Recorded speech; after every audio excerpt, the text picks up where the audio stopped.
27 जून 1839, जगह लाहौर का किला।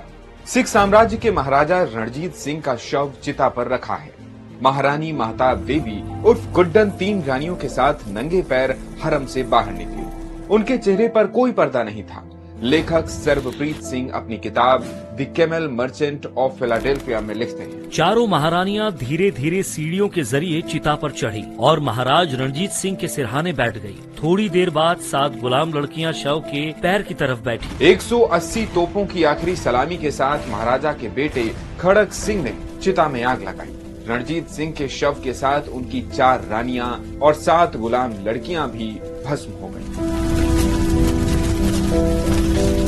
लाहौर के किले में हो रहा ये अंतिम संस्कार 200 किलोमीटर दूर जम्मू कश्मीर की किस्मत बदलने वाला था।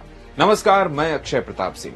कश्मीर की कहानी सीरीज के दूसरे एपिसोड में जानेंगे कश्मीर पर मुगल साम्राज्य के राजा अकबर के शासन से सिख साम्राज्य के राजा रणजीत सिंह और अंग्रेजों के आने तक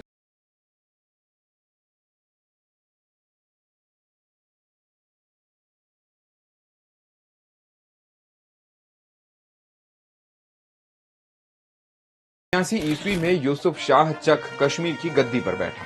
सुंदर, सजीला और बांका यूसुफ एक बार कहीं जा रहा था। रास्ते में खेतों में केसर चुनती हब्बा खातून अपनी ही धुन में कोई दर्द भरा गीत गा रही थी।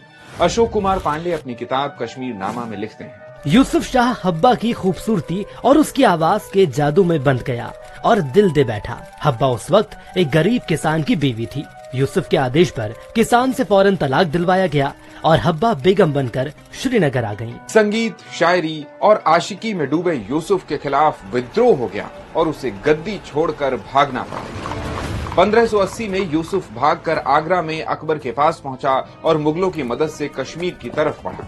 रास्ते में उसे पुराना वजीर मोहम्मद बट्ट मिला। यहाँ दोनों की नीयत बिगड़ी और मुगल सेना छोड़कर कश्मीर पर उन्होंने दोबारा कब्जा कर लिया। इससे नाराज अकबर ने 1586 में यूसुफ को फौज भेजकर गिरफ्तार करा लिया। सेनापति मान सिंह के कहने पर उसे बिहार भेज दिया गया और 1592 में उसकी मौत हो गई। यूसुफ की मौत के 1 साल बाद अक्टूबर 1593 को उसके बेटे की भी मौत हो गई और चक राजवंश खत्म हो गया। चक राजवंश को खत्म कर अकबर ने कश्मीर को अपने साम्राज्य में मिलाया और एक सूबेदार नियुक्त कर वहां प्रशासन चलाने लगे। मुगल बादशाह अकबर, जहांगीर और शाहजहां का शासन